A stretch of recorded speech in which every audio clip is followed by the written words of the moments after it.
chance, Leonard? You go right in. I'll watch. Oh, Miss Lance, could I borrow you for a moment? I have something that might help you out with the mission. And what about you?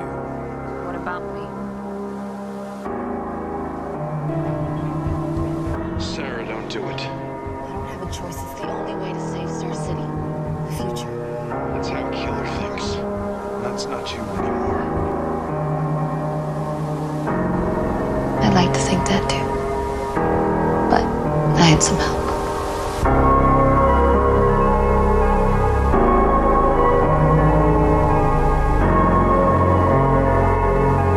What's it like, dying? It's funny. I mean, you'd expect it to be terrifying. Just panic and fear. What'd you feel? I was lonely. Like everybody I loved was a million miles away. And what about your feelings? About you. What do you want?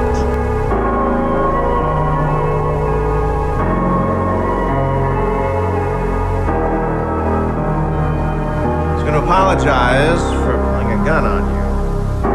Apparently, I was just following a script. Doesn't make you any less of a jerk. Guilty. Started to wonder what the future might hold for me. And you. And me and you. Want to steal a kiss from me, Leonard? You better be one hell of a